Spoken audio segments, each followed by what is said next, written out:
Ser podcast.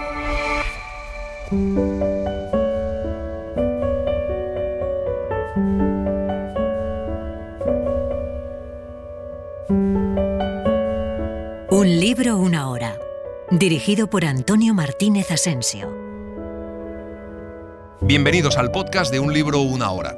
En este episodio os vamos a contar La flecha negra de Robert Louis Stevenson. Robert Louis Stevenson nació en Escocia en 1850. Su naturaleza enfermiza propició una infancia dedicada a la lectura y a la invención de historias. A partir de los 26 años empezó a viajar en busca de climas más benignos para su tuberculosis. Pasó los últimos años de su vida navegando por el Pacífico Sur, hasta que recaló en Upolu, una de las islas Samoa, donde se construyó una casa en la que a los 44 años, en 1894, murió de un ataque cerebral. Los aborígenes, que le habían bautizado con el nombre vernáculo de Tusitala, el que cuenta cuentos, velaron su cuerpo durante toda la noche. Está enterrado en el monte Baella, frente al mar. Es el autor de La isla del tesoro o El extraño caso del Dr. Jekyll y Mr. Hyde, que ya les hemos contado en Un libro, una hora. También es autor de sencillos y memorables versos. La flecha negra fue publicada en 1883 por entregas en la revista Young Folks. Es una novela de amor y aventuras que habla sobre el comercio desenfrenado del pupilaje en la Inglaterra del siglo XV. Es deliciosa y entrañable, muy divertida y emocionante. Vamos allá. Cierta tarde, cercano ya al fin de la primavera, se oyó repicar a hora desusada la campana de la casa del foso en Tunstall. Lejos y cerca, en el bosque y en los campos que bordeaban el río, las gentes abandonaron sus quehaceres y se dirigieron apresuradamente hacia el lugar de donde procedía el sonido, y en la aldea de Tunstall, un grupo de pobres campesinos se preguntaba a qué vendría la llamada. En ese momento reina Enrique VI. La aldea de Tunstall son una veintena de toscas casas de roble esparcidas a lo largo de un verde valle que nace en las márgenes del río. De allí sale un sendero que cruza el río en un puente y desaparece en los lindes del bosque en dirección a la casa del foso y más allá, hacia la abadía de Holywood. A medio camino hay una iglesia rodeada de tejos. Muy cerca del puente hay una cruz de piedra y es allí donde se ha reunido un grupo formado por media docena de mujeres y un sujeto alto vestido con un sayo rojo para discutir el posible significado de la llamada. En ese momento se oyen los cascos de otro caballo y aparece el joven Richard Shelton, que se halla bajo la tutela de Sir Daniel Bradcley. Era un muchacho que aún no había cumplido los 18 años. De rostro bronceado, ojos grises, vestido con una casaca de piel de venado con cuello de terciopelo negro, capucha verde sobre la cabeza y ballesta de acero a la espalda. Un mensajero ha llevado importantes noticias. Se está preparando una batalla y Sir Daniel ha mandado llamar a todos los hombres capaces de tensar un arco o empuñar una pica. Pero Richard Shelton, al que todos llaman Dick, no sabe por quién van a luchar ni dónde va a librarse la batalla. Pronto aparece Bennet Hatch, el alguacil de la comarca, que conducirá la partida. Primero van a buscar al viejo Appleyard a una casa al final de la aldea, porque será él quien esté al mando de la guarnición. El viejo soldado se halla cavando, hundido hasta las rodillas entre sus coles. Appleyard saluda a los dos hombres y Bennet Hatch le da las instrucciones. En el aire zumbó una flecha como una avispa enorme y fue a clavársele al viejo Appleyard entre los dos omóplatos, atravesándolo limpiamente y arrojándolo boca abajo entre las coles. Lanzando una exclamación, Hatch dio un salto y luego, agachándose tanto como pudo, corrió a refugiarse en la casa. Dick, por su parte, se había protegido tras unos matorrales y con la ballesta presta a disparar, vigilaba la lengua de bosque que se adentraba en el prado. Bennet levanta al viejo arquero y lo recuesta sobre una de sus rodillas. Aún no ha muerto, pero en cuanto Dick logra arrancarle la flecha, muere. Dick pregunta a Bennet quién ha sido, todavía con la flecha en la mano. Es una flecha negra y con plumas negras y lleva algo escrito. Para Appleyard, de John Arréglalo Todo. Richard lo lee en voz alta. Luego meten al muerto en su casa. De pronto aparece Sir Oliver, el párroco que cuida de la casa del foso en ausencia de Sir Daniel. Es un hombre alto, de porte majestuoso, ojos negros y piel rojiza, que se queda muy sorprendido de ver muerto a Appleyard. Cuando le enseñan la flecha negra se queda lívido. Bennet dice que Sir Daniel y su gente tiene demasiados enemigos porque ha ido haciendo el mal y encima ha cambiado de bando varias veces, con lo que todo el mundo le odia. Iniciaron la marcha camino abajo, con el viento a favor que levantaba los faldones de la capa del sacerdote. En la puerta del cementerio se hallaban reunidos cerca de una veintena de hombres, algunos de ellos montados, los otros a pie, sujetando las riendas de los caballos. Iban armados de forma harto heterogénea, y heterogéneas eran igualmente sus cabalgaduras. Son la escoria de los campos, pues los mejores hombres y equipos ya están en marcha acompañando a Sir Daniel. De pronto se ve deslizarse a un hombre entre los tejos que rodean la iglesia. Bennet le da el alto y el hombre echa a correr hacia el bosque.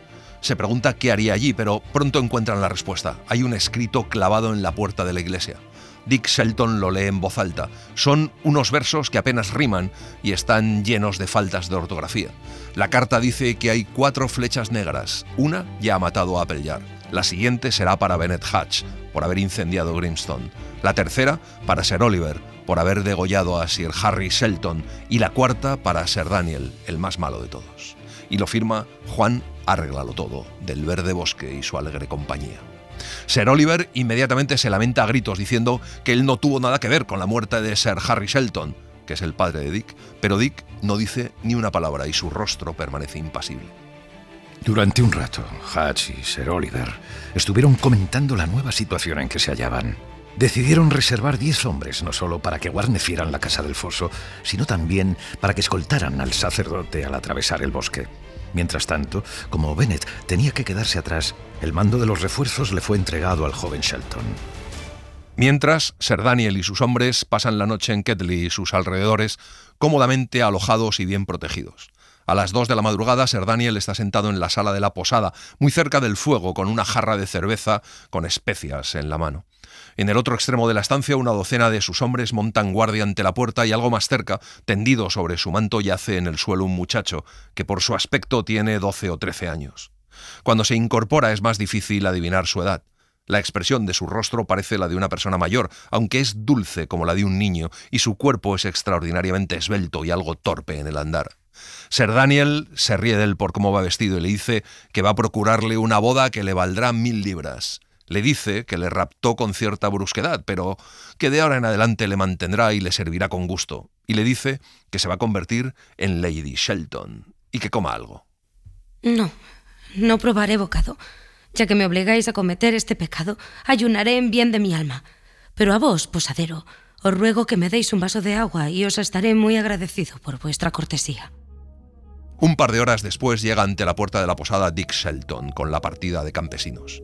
El muchacho le mira con curiosidad. Dick Shelton le dice a Sir Daniel que tiene que partir enseguida porque el señor de Risingham necesita de su presencia. Y luego le cuenta lo de la flecha negra y el cartel colgado en la puerta de la iglesia.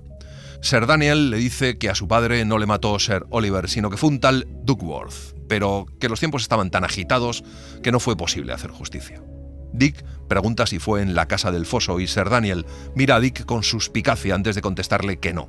Luego le dice que tiene que volver a Tunstall con una carta suya. Dick quiere participar en la batalla, pero Sir Daniel le dice que no, y se pone a escribir la carta con el gesto torcido, pues aquel asunto de la flecha negra se le ha atragantado.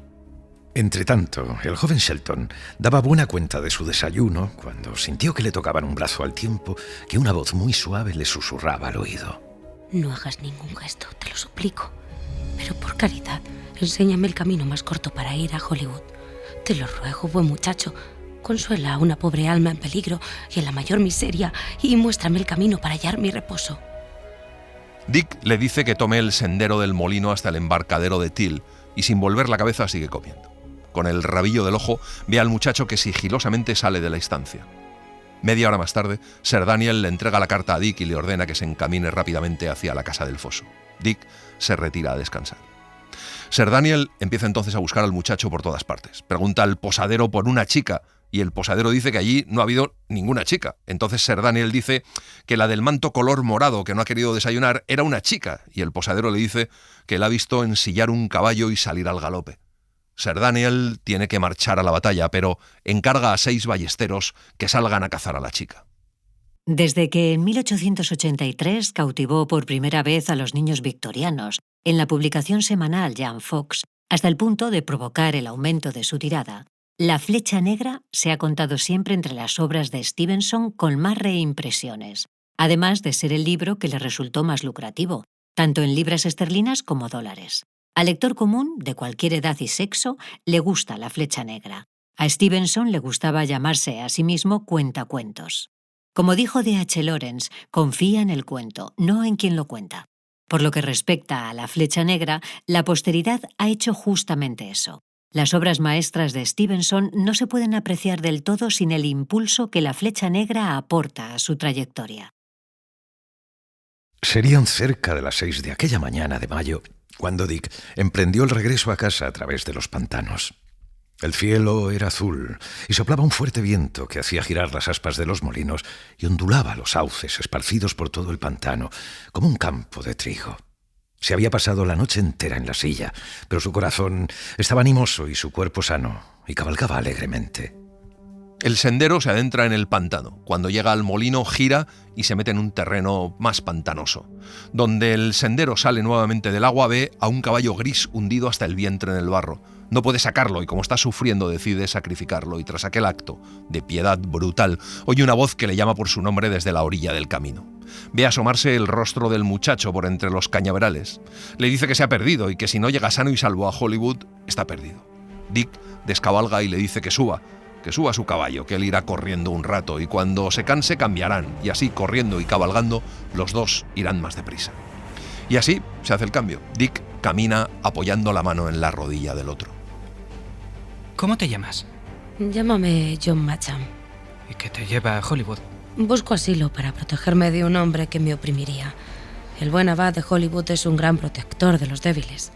¿Y cómo es que estabas con Sir Daniel, Matcham? Por la fuerza. Me arrebató violentamente de mi hogar. Me hizo vestir de esta guisa. Me obligó a cabalgar hasta que mi corazón sangró. Y cuando algunos de mis amigos nos persiguieron, pensando que iban a rescatarme, me hizo marchar a retaguardia para recibir las flechas. Incluso resulté levemente herido en el pie derecho y cojeo cuando ando. Ya llegará el día en que me las pagará. Dick le contesta que si Sir Daniel llega a saber que él ha tenido algo que ver con la fuga, se lo va a hacer pagar. Su ira caerá sobre él sin el menor atisbo de piedad. John Matcham llama a Dick siempre muchacho, y eso le molesta a Dick, pero John Matcham le pregunta si quiere que le llame muchacha entonces, a lo que Dick contesta que nada de muchachas para él, que reniega de las de su especie, que jamás piensa en ellas, que son una plaga, y que él prefiere la caza, la lucha y los banquetes con los alegres hombres del bosque. Pero mi buen Richard, si las doncellas te gustan tan poco, entonces no eres un hombre natural, pues Dios creó a los dos con un mismo fin, y puso el verdadero amor en el mundo para que fuese la esperanza del hombre y el consuelo de la mujer. Dick le dice que es un blandengue y que si piensa que no es un hombre de verdad, baje del caballo y ya sea a puñetazos con la espada o con el arco y las flechas demostrará su hombría sobre su cuerpo. Pero John Matcham dice que no se enfade, que si habla de las mujeres es porque ha oído decir que iba a casarse. Dick se queda muy sorprendido y dice que es la primera noticia. Una tal Joan Sedley. Fue obra de Sir Daniel. Tiene la posibilidad de sacar dinero de ambas partes, aunque la verdad he oído decir que la pobre moza se lamenta de tal boda. Al parecer piensa como tú, o cuando menos no le gusta el novio. Dick dice que el matrimonio es como la muerte. A todo el mundo le llega. Y luego dice que la tal Joan se lamenta antes de haberle visto, y John Matcham dice que lo que es seguro es que se encontrará con un marido insensible como un palo, a lo que Dick contesta que sí que es verdad, que debe ser un hombre de madera porque está caminando mientras el otro monta. Perdóname, buen Dick, lo he dicho en broma. Eres la mejor persona de toda Inglaterra. Perdóname. De pronto suena la trompeta de sus perseguidores y ambos aceleran.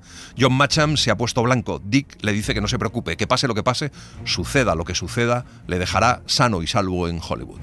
Y así, el caballo al trote y Dick corriendo a su lado cruzan el resto del pantano y llegan a la orilla del río junto a la cabaña del barquero. Se suben a la barcaza con el caballo, pero a mitad de camino un hombre les dispara con flechas desde un islote. Lo hace con todos los partidarios de Sir Daniel. La barcaza se mete en un espeso bosquecillo de sauces, pero la flecha hiere al caballo que empieza a correr por la barcaza y termina zozobrando y todos caen al agua. Dick no sabe nadar, pero se agarra a la fusta de John Matcham, que al instante empieza a tirar de él hacia adelante. Una vez que logran llegar a la orilla, echan a correr. Al poco llegan a una pendiente de tierra firme. John Matcham se deja caer al suelo, agotado. Dick le dice que le ha salvado la vida y encima le admira por saber nadar. Se declaran amigos y echan a andar de nuevo, aunque John va completamente cojo. Dick le pregunta su edad y John dice que tiene 16 años. Dick le coge de la mano para ayudarle a subir la pendiente. ¿Qué mano más fina tienes, Jack? Si yo tuviera una mano así, me daría vergüenza. Te pareces más a una doncella que a un hombre. Y déjame decirte que tienes un aspecto extraño para ser chico. Pero si fueras chica, la cosa sería distinta. Serías una guapa moza si no fueses chico. Pero John Matcham le dice que no es una chica. Y le dice que tiene mucha hambre, que no ha desayunado. Dick saca una bolsa del cinto en la que hay pan y trozos de tocino seco, y mientras John Matcham ataca vorazmente los alimentos, se adentra entre los árboles para ver si encuentra el camino. Se sube a un árbol muy alto y desde allí ve la línea blanca del camino real que serpentea a través del bosque y al fondo una hilera de puntitos que se mueven a lo lejos, cerca de la mitad del pantano. Son sus perseguidores. John Matcham se siente reanimado y descansado después de comer y reemprenden la marcha. Cruzan lo que queda de bosque, atraviesan el camino y empiezan a subir la pendiente del bosque de Tunstall. Acababan de penetrar en uno de los claros del bosque cuando Dick se echó de repente boca abajo entre los zarzales y empezó a reptar lentamente hacia atrás, buscando refugio en el bosquecillo. Muy sorprendido, pues no veía explicación para aquello, Matcham imitó a su compañero y no fue hasta hallar cobijo en la espesura que se volvió hacia Dick y le suplicó que se explicase. Por toda respuesta, Dick señaló con un dedo. En el extremo más alejado del claro hay un hombre como un vigía. Evitan al hombre y llegan a las ruinas de una casa. Una casa que había sido una mansión agradable y sólida. La rodea un foso seco y profundo que ahora está lleno de escombros. Dick y John trepan por unas vigas y dentro ven a un grupo de proscritos preparando la comida en un gran caldero. Son los hombres de la Flecha Negra y les oyen hablar. Uno de ellos parece ser el líder. Es Ellis Duckworth. Cuenta que son 50 hombres y que todos han sufrido injusticias. Algunos han perdido sus tierras, otros sus amigos y otros han sido declarados proscritos. Y el culpable de todo, dicen, es Sir Daniel. Y dice que para llegar a la casa del foso tiene que pasar por el bosque y que entonces se encargarán de que aquello le resulte más difícil que una batalla. De pronto, un centinela les avisa de que vienen 7 hombres por el camino y todos se marchan a darles caza. Dick quiere ir a defender a los 7 hombres que hasta hace poco han sido sus compañeros, pero John le dice que no vale la pena y le pide que sigan hacia Hollywood. Dick, juraste ante los santos que me llevarías sano y salvo a Hollywood. ¿Romperás tu juramento? ¿Perjurarías? ¿Me abandonarías? Dick solo quiere avisarles y una vez resuelto todo seguirá hasta Hollywood, pero John dice que los hombres a quienes quiere socorrer son los mismos que le persiguen. John le dice que no entiende cómo es posible que siga de parte de Sir Daniel cuando todo el mundo dice que mató a su padre. Dick le contesta que Sir Daniel le ha criado y educado y que con sus hombres ha cazado y jugado y no puede abandonarlos en el momento del peligro. John Matcham decide seguir a Dick. Si tienes que morir, Dick, moriré yo también. Prefiero ir a la cárcel contigo que quedar libre sin ti. Pero Dick no puede hacer nada por los 7 hombres que caen bajo las flechas de los proscritos. Encima, terminan viéndole, pero cuando van a dispararle, una voz avisa de que es el joven Shelton. Dick y John echan a correr. Pronto se encuentran con un hombre con un arco preparado, pero como le han dado orden de no disparar, duda, y Dick aprovecha para apuñalarle. John le dice que no debería haberle matado. Discuten y Dick termina quitándose el cinturón para azotar a John. John retrocede encogido con tal expresión de temor que a Dick le falta valor para darle un correazo. Deciden reemprender la marcha hasta que no pueden más y se duermen en un hoyo. Les despierta el sonido de una campana. Entonces apareció en aquel sendero una figura blanca que salió de la linde del bosque. Se detuvo un instante y pareció que miraba a su alrededor. Y luego, lentamente y doblada sobre sí misma, empezó a acercarse a través de los brezales. A cada paso sonaba la campana. No tenía rostro, pues una capucha blanca, sin ni siquiera agujeros para los ojos, le cubría la cabeza. Y al moverse, parecía tantear el terreno con un bastón. Un miedo frío como la muerte se apoderó de los 2 muchachos. Es un leproso. Dick y John salen corriendo, pero el leproso hace cosas raras. Parece ocultarse y hace que su campana no suene a veces. Parece correr y luego vuelve a hacer sonar la campana. Parece seguirles. Los dos se esconden, pero de repente, lanzando una exclamación, el leproso sale al descubierto cerca de donde están y echa a correr directamente hacia ellos. Dick y John lanzan un grito de espanto, se separan y empiezan a correr en distintas direcciones, pero el leproso se pega a los talones de John, le da alcance y en pocos instantes lo hace prisionero. John pega un grito horrible y se desmaya. Dick lo oye, tensa la ballesta, pero antes de que tenga tiempo de disparar, el leproso alza la mano, se quita la capucha de la cara y es Sir Daniel. Dick le pregunta por qué va disfrazado así. Llegamos en mal momento a la batalla, justo en plena derrota. ¿Dónde están mis buenos hombres de armas? Te lo juro que no lo sé, Dick. Nos barrieron, cayeron como moscas sobre nosotros. No he visto a ninguno de mis hombres desde que vi caer a 3 de ellos. Yo, por mi parte, llegué sano y salvo a Shoreby. Y temiendo a la Flecha Negra, me hice con esta túnica y esta campana y vine por el sendero, sin hacerme ver, en dirección a la casa del foso. Sir Daniel saca una botella de debajo de sus largas vestiduras y empieza a frotar las sienes y a humedecer los labios de John, que poco a poco se despierta. Sir Daniel les dice que vayan a la casa del foso, que él llegará disfrazado, y ambos le obedecen. Aquí te despedirás de tu amigo John, al que no volverás a ver. Vamos, Dick, perdónale lo que de malo haya hecho, ya que él, por su parte, alegre y amorosamente, te perdona a ti. Abre los brazos y los dos muchachos se abrazan y se besan. Sir Daniel, en persona, con Bennett Hatch y Oliver, el párroco a su lado, se dispone a recibirlos. La Flecha Negra está fragmentada con brusquedad a causa de su seriación en 17 entregas de 2 capítulos semanales y por la necesidad de terminar cada fascículo con una frase de clausura o un momento álgido. La primera mitad de La Flecha Negra trata sobre 2 muchachos, unos niños desamparados en el bosque que luchan por sobrevivir en un mundo de adultos corruptos y en una guerra de todos contra todos. Los jóvenes muchachos escapan de Sir Daniel, pero se descubre que uno de ellos, John Matcham, es en verdad una muchacha, Joanna Sedley. Tenemos que suponer que Dick ignora por completo el hecho de que su compañero sea una chica. Por ello, la trata de él, a pesar de que los lectores conocemos la verdad. La casa del foso es un rectángulo compacto de piedra roja, flanqueado en cada esquina por una torre redonda, con agujeros para los arcos y almenas en la parte superior. Por dentro encierra un pequeño patio. El foso lo cruza un solo puente levadizo. 12 hombres del grupo de Sir Daniel se han escapado de la batalla y tras huir por el bosque han llegado sanos y salvos a la casa del foso. El terror a la Flecha Negra oprime los espíritus de la guarnición. Sir Daniel quiere mandar una carta a un buen amigo que cabalga junto al duque, el Lord de Wensleydale, implorándole ayuda. A Sir Daniel no le importa cambiar de bando tantas veces como sea posible entre los Lancaster y los York, con tal de salvar el pellejo. Elige a uno de sus hombres que sale inmediatamente a entregarla. Mientras, Dick está empezando a hacer preguntas a la gente de la casa del foso. Primero le pregunta a Bennett Hatch, que dice que no tuvo ni arte ni parte en la muerte de su padre. En aquella hora de mala fortuna para Sir Daniel, cuando se hallaba acosado por los arqueros de la Flecha Negra y proscrito por los victoriosos partidarios de los York, también estaba pesadumbrado Dick por tener que volverse en contra del hombre que le había criado y educado. Otra cosa que empieza a preguntar Dick es dónde está su amigo John Matcham, pero nadie le contesta y solo una vieja sirvienta se ríe de él. Al final, Bennett va a hablar con él y le dice que está haciendo demasiadas preguntas y que Sir Daniel le va a someter a un riguroso interrogatorio, que tenga cuidado. Sir Daniel está en la sala con Sir Oliver.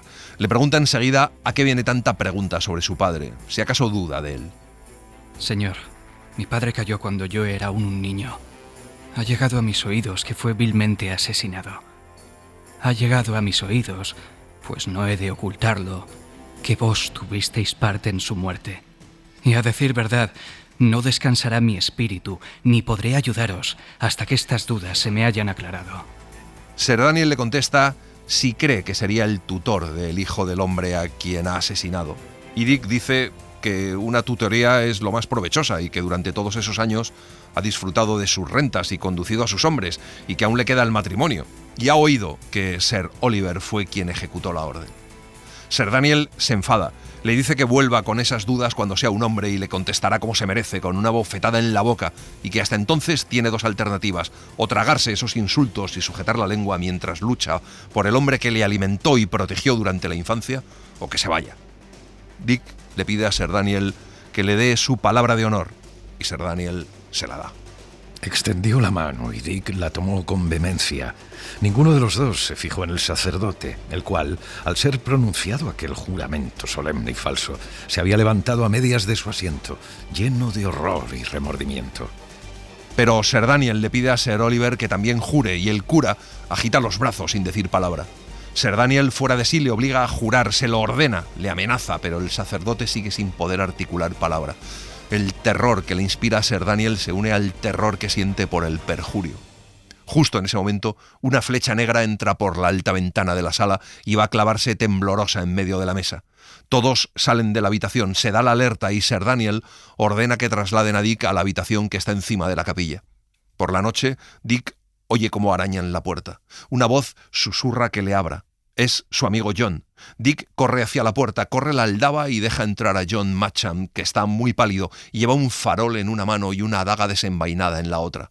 A Dick le hace mucha ilusión verle, pero John tiene malas noticias. Mañana o esta noche, no lo sé, pero en un momento u otro atentarán contra tu vida. Tengo pruebas, pues los oí susurrar. Es más, casi me lo dijeron. Dick le dice que se lo temía y le cuenta con detalle lo sucedido durante el día. John Matcham dice que está seguro de que esa habitación tiene una salida secreta, pero no la encuentran. Me quedaré junto a ti, Dick, y si tienes que morir, moriré contigo. Por la misa, John, que eres la mejor alma, la más sincera y valiente de toda Inglaterra. Dame la mano. Y le estrecha la mano en silencio. Dick dice que todavía hay una cuerda desde el cuerpo de guardia por la que se ha descolgado el mensajero. De pronto oyen pasos. Dick apaga las luces y luego se oye el fuerte ruido de una llave girando en una cerradura, seguido por un silencio considerable. Al poco vuelven a oírse los pasos y luego de sopetón un resquicio de luz aparece en la entabladura de la habitación, en un rincón alejado. El resquicio se hace más amplio al abrirse una trampilla, pero en ese momento se produce una interrupción. Desde un rincón lejano de la casa del foso empiezan a llegar gritos. La trampilla entonces vuelve a descender y los pasos cruzan apresuradamente por debajo de los muchachos y se pierden en la distancia. Dick exhaló un hondo suspiro y entonces, y solo entonces, prestó atención al tumulto que había interrumpido el ataque y que en aquel momento iba más en aumento que en descenso. Por toda la casa del foso se oían pies que corrían, puertas que se abrían y cerraban con estrépito, y la voz de Sir Daniel, que dominando el barullo, llamaba a gritos a Joanna. Dick se pregunta quién será esa Joanna.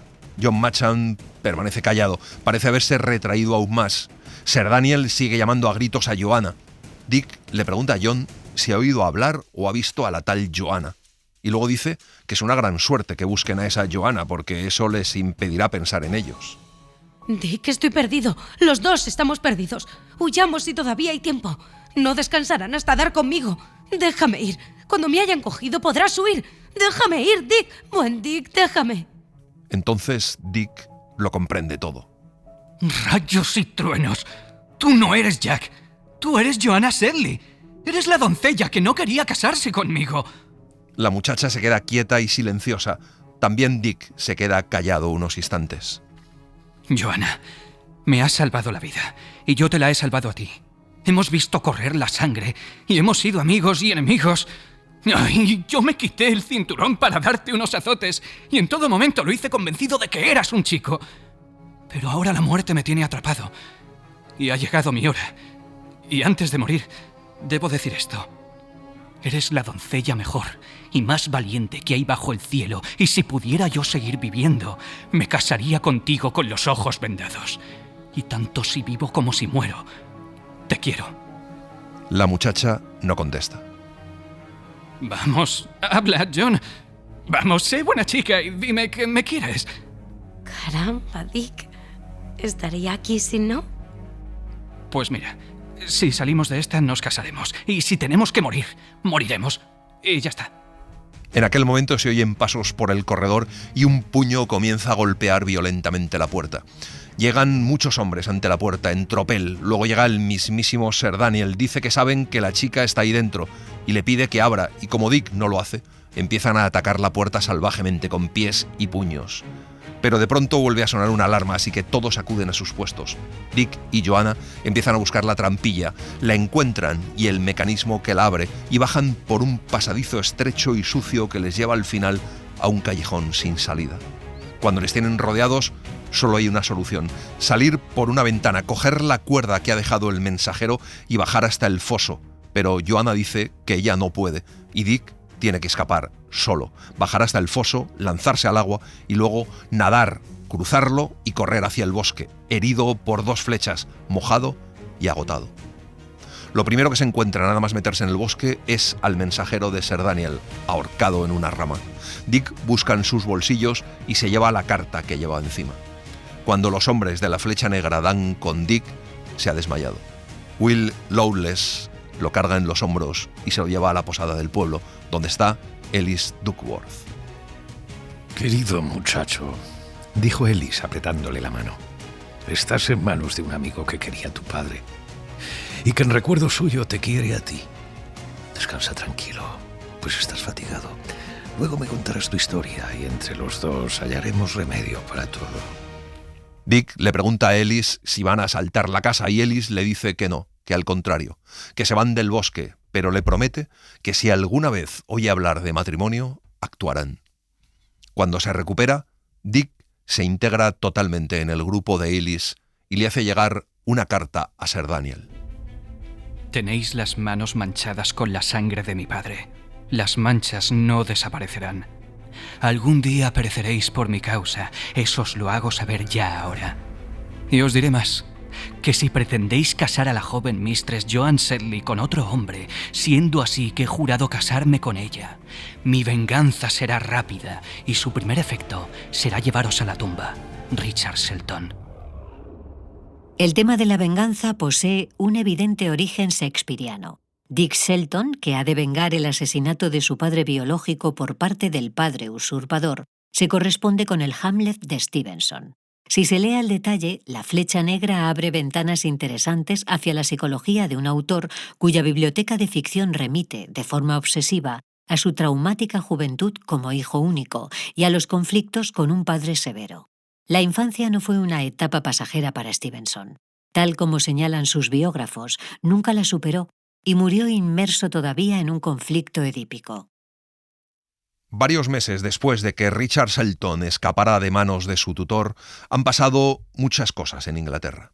El partido de los Lancaster, que estaba agonizando, una vez más ha alzado la cabeza y ha triunfado finalmente sobre sus enemigos. La pequeña ciudad de Sorby está llena de nobles partidarios de los Lancaster procedentes de las cercanías.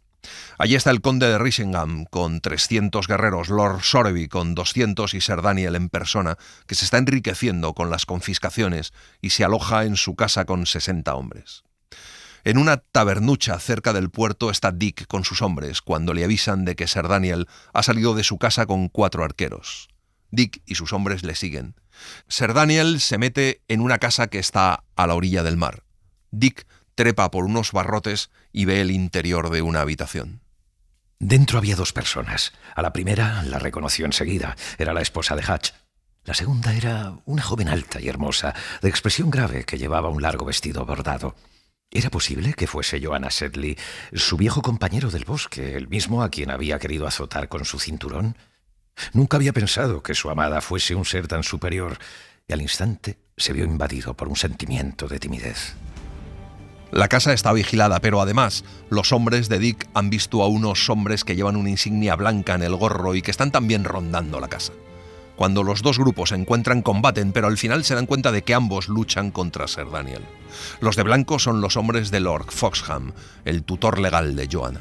Cuando Dick y Lord Foxham se encuentran, deciden luchar juntos contra Sir Daniel para recuperar a Joanna, a la que Sir Daniel quiere casar con Lord Sorby.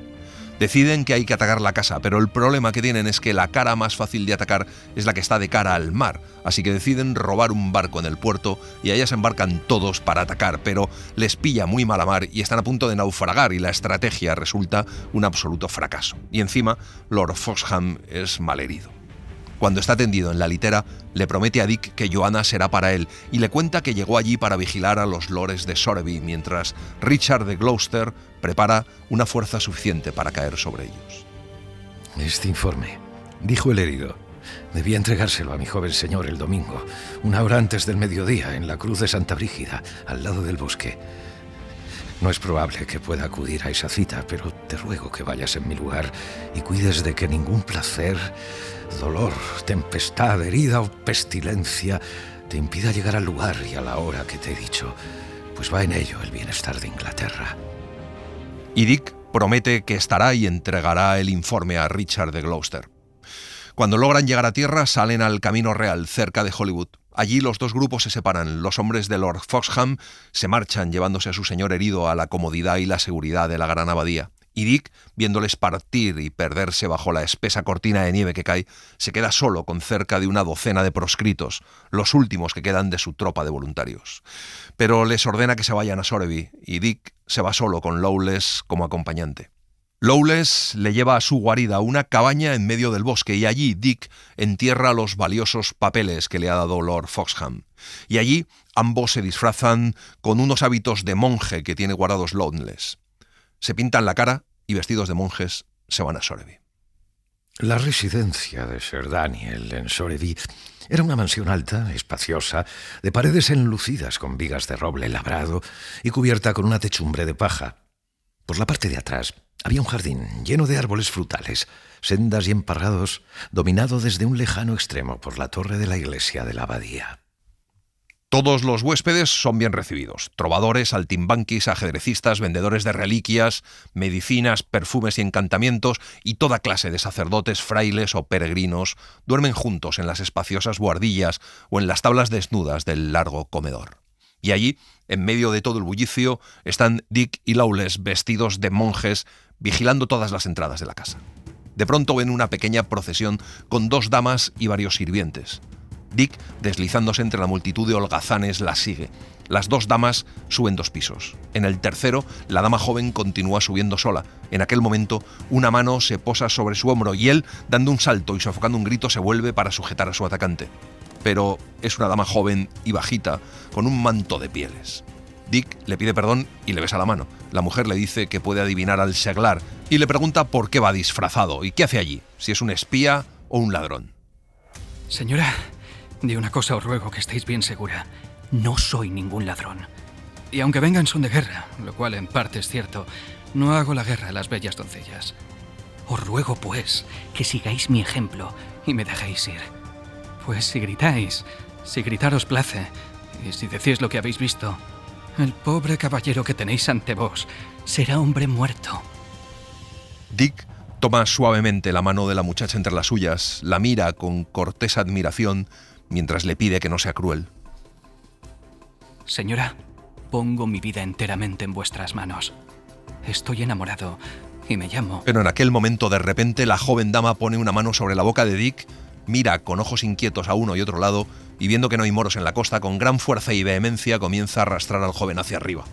Algo perplejo, Dick deja que le suba al piso de arriba, le permite que lo empuje por un pasillo y que de repente lo haga entrar en una alcoba que, igual que muchas otras, está iluminada por las llamaradas que despide un tronco colocado en la chimenea. Luego se va, y Dick escucha en la habitación contigua moverse a alguien, un suspiro cercano y un ruido de pasos. Ve moverse el tapiz de la pared, las colgaduras se apartan y Joanna Sedley entra en la habitación con un farol en la mano. Va vestida con costosas ropas de colores intensos y cálidos, el pelo recogido sobre la cabeza en forma de corona.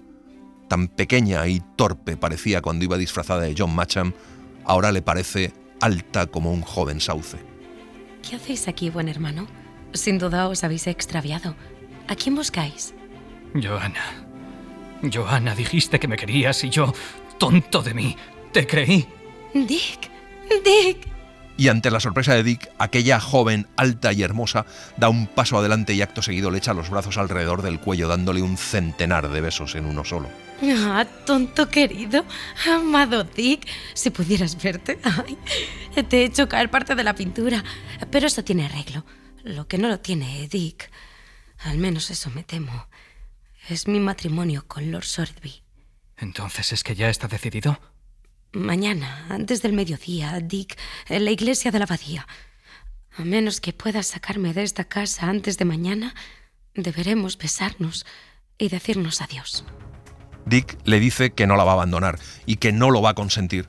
Se cogen de la mano intercambiando sonrisas y miradas de amor, pero Joanna tiene que marcharse y Dick se queda escondido.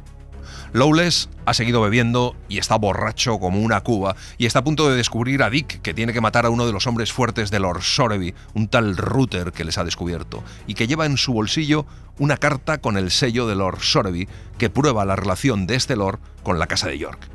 Dick aprovecha y deja encima del cadáver una flecha negra con una nota en la que advierte a Lord Soreby que si se casa, desvelará su traición.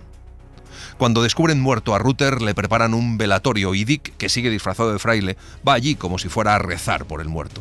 El único que le descubre es Sir Oliver, pero en vez de delatarle, lo sienta a su lado y le dice que se quedará ahí hasta que Lord Soreby se haya casado. Y allí sentado, mientras esperan la boda, Sir Oliver confiesa a Dick que engañó a su padre llevándolo a la muerte, pero que no sabía lo que hacía. Y así pasan la noche. Por la mañana Dick se entera de que Ellis Duckworth, el líder de los proscritos de la Flecha Negra, ha llegado para evitar el matrimonio, pero no sabe cómo lo va a hacer.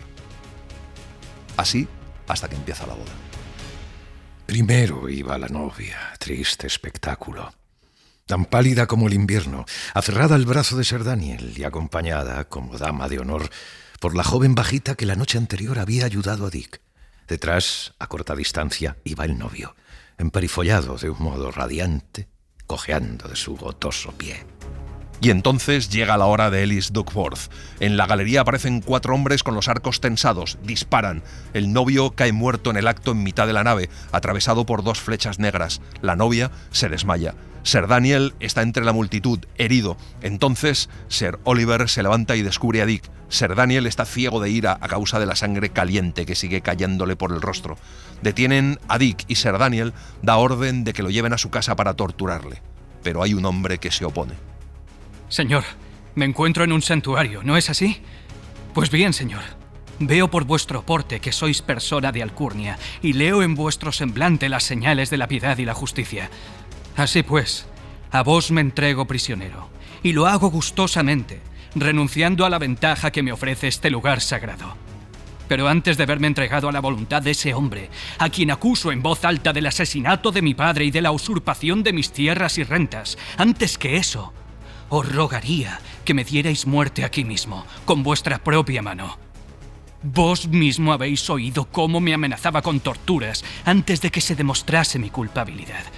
No se ajusta a vuestro honor el entregarme a mi enemigo jurado y a mi antiguo opresor, sino que debéis juzgarme con justicia, de acuerdo con la ley, y si en verdad soy culpable, ejecutarme piadosamente.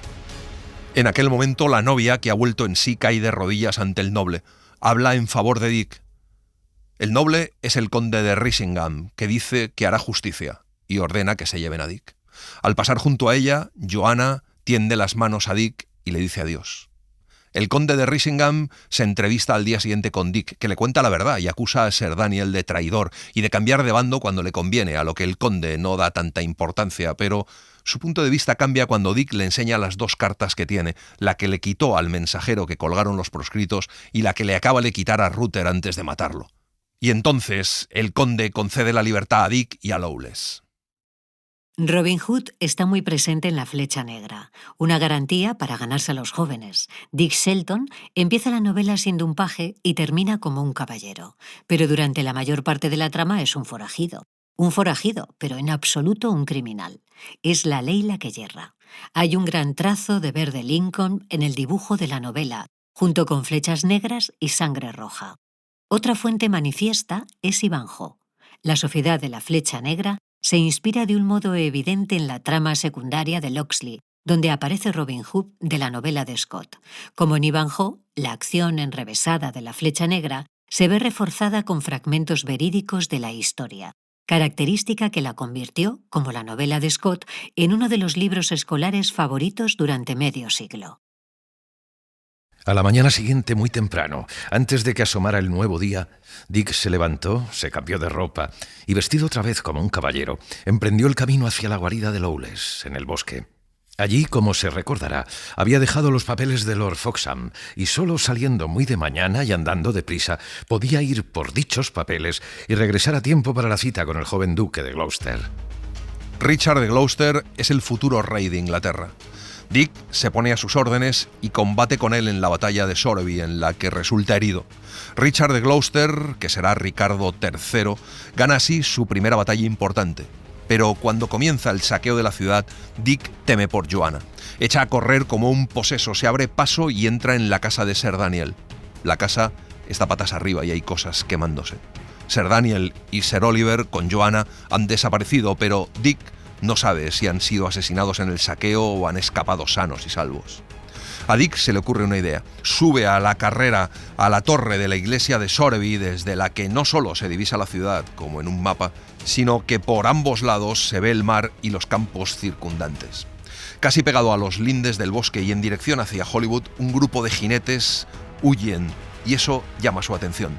Decide ir a buscar al duque de Gloucester para que le proporcione un número suficiente de hombres. Con ellos, Dick emprende la marcha. Por el camino, de pronto ve a la dama de Joanna, que está tendida en tierra como muerta, pero solo está desmayada. La sube a un caballo antes de entrar en el bosque. Era casi seguro que Sir Daniel se habría dirigido a la casa del foso, mas teniendo en cuenta la espesa nevada, lo avanzado de la hora y la necesidad de evitar los caminos principales, lo que obligaba a atravesar el bosque, era igualmente seguro que no tenía ninguna esperanza de llegar allí antes de la mañana. Y por la mañana, los caballos resoplan sobre la nieve. El camino directo a las tierras altas tiene una longitud de cerca de 2 millas. Dick ordena dejar los caballos atrás y emprender la aventura a pie. Llegan a un campamento. Han encendido la hoguera sobre una elevación cubierta de brezo y a su alrededor hay apenas una docena de hombres. Allí está Bennett Hatch y Joanna Sedley, vestida de hombre. Dick grita que se rindan, pero Bennett toca con una trompetilla la señal de alarma. Joanna se levanta y corre como una flecha al lado de su amado y aprieta su mano entre las suyas. Dick da la orden de disparar, pero justo en ese momento se alza en la noche el sordo galopar de numerosos caballos. Dick se esfuma al oír el rumor de la llegada del enemigo, con su amor cogido fuertemente de su mano, pero solos. Dick siente que lo ha vuelto a hacer todo mal. ¿Qué importa, Dick? Henos aquí juntos de nuevo. Amor mío, si tú me perdonas, ¿qué me importa lo demás? Vayamos directamente a Hollywood. Allí se encuentra tu tutor y mi buen amigo Lord Foxham. Allí nos casaremos. Y pobre o rico, famoso o desconocido, ¿qué más da? Poco después se encuentran con Alicia, la dama de Joanna, y ambas mujeres se abrazan con alegría. Dick y Joanna andan de la mano en un paraíso delicioso y su alegre compañera, olvidados ya sus pesares, le sigue a 1 o 2 pasos. Aún se oyen en la lejanía del bosque los jinetes en plena persecución y de vez en cuando el choque de las armas o los gritos. Pero en aquellos jóvenes, criados entre las alarmas de la guerra, instruidos por los múltiples peligros que acababan de pasar, no era fácil despertar ni el temor ni la piedad. Satisfechos al oír que los ruidos se alejaban más y más, entregaron sus corazones al goce de la hora, andando ya, como dijo Alicia, en procesión nupcial. Y ni la hosca soledad del bosque, ni el frío de la gélida noche podían ya apartarlos de su felicidad. Finalmente, desde una elevada colina divisan en el horizonte el valle de Hollywood. Los hombres de Lord Foxham siguen acampados allí. Dick, a regañadientes, es conducido ante Lord Foxham y Richard de Gloucester, que le pregunta si le ha traído la cabeza de Sir Daniel. Dick cuenta que en realidad le han derrotado. Gloucester le mira con el ceño fruncido, pero le dice que se puede ir. Entonces Lord Foxham dice que Dick también tenía que cumplir un encargo para él, que era encontrar a la doncella, a lo que Dick contesta que Joanna está con él. Así que Lord Foxham propone que al día siguiente, antes de que el ejército se ponga en marcha, se celebre una boda. Cuando Dick se va a retirar, llega un hombre corriendo que se postra sobre una rodilla ante el duque y dice que han ganado la guerra. A la mañana siguiente, Dick se levantó antes de que amaneciera y tras haberse engalanado con ayuda del ropero de Lord Foxham y haber recibido buenas noticias de Joanna, salió a pasear para calmar su impaciencia. De pronto Dick ve una figura detrás de un árbol vestida de peregrino. Es Sir Daniel. Se acerca a él desenvainando la espada. Sir Daniel le pide que le deje marchar, que ya está derrotado, que solo quiere llegar a Hollywood. Dick le contesta que su vida está marcada por la muerte de su padre, pero que no piensa matarle. Lo que no le va a permitir es que vaya a Hollywood, porque va a casarse con Joanna y no va a permitir que esté por allí. Sir Daniel se da la vuelta y echa a andar. Dick lo observa con una extraña mezcla de sentimientos, pero de repente cruza el aire una flecha y Sir Daniel cae de frente sobre la nieve. Una flecha negra. El hombre que le ha disparado es Ellis Duckworth, el líder de los proscritos. Richard, dijo gravemente, te he oído. Has escogido la mejor parte y le has perdonado. Yo he optado por la peor, y aquí yace el cuerpo de mi enemigo. ruega por mí. Y le dice que la flecha negra no volverá a volar, que la banda se ha disuelto, que los que aún viven morirán cuando llegue su hora y el cielo lo disponga. Sobre las 9 de la mañana, Lord Foxham conduce a Joanna de nuevo vestida como corresponde a su sexo y seguida por Alicia a la iglesia de Hollywood. Se cruzan con Richard de Gloucester, que le dice que es muy bella y que le podría ofrecer una boda mejor, que Sir Richard Shelton morirá siendo solo Sir Richard Shelton. Nada más le pido al cielo, milord, que morir siendo la esposa de Sir Richard. En el presbiterio está Dick, que espera, atendido por unos cuantos jóvenes. Allí se reúne con Joanna. Cuando de nuevo salen de la iglesia felices y a un tiempo serios, las largas filas del ejército suben ya serpenteantes por el camino. Ya está desplegada la bandera del duque de Gloucester, la comitiva nupcial gira hacia el otro lado y con sobria alegría se sienta a desayunar. El padre despensero, tras atender sus necesidades, se sienta con ellos a la mesa, y allí, en medio de la trompetería y el ruido de los hombres y los caballos revestidos de acero que pasan sin cesar ante ellos, están sentados Dick y Joanna, con las manos tiernamente entrelazadas, mirándose a los ojos con creciente afecto. Desde aquel momento, el polvo y la sangre de aquella época turbulenta pasaron sin tocarles. Vivieron libres de preocupaciones en aquel verde bosque donde había nacido su amor.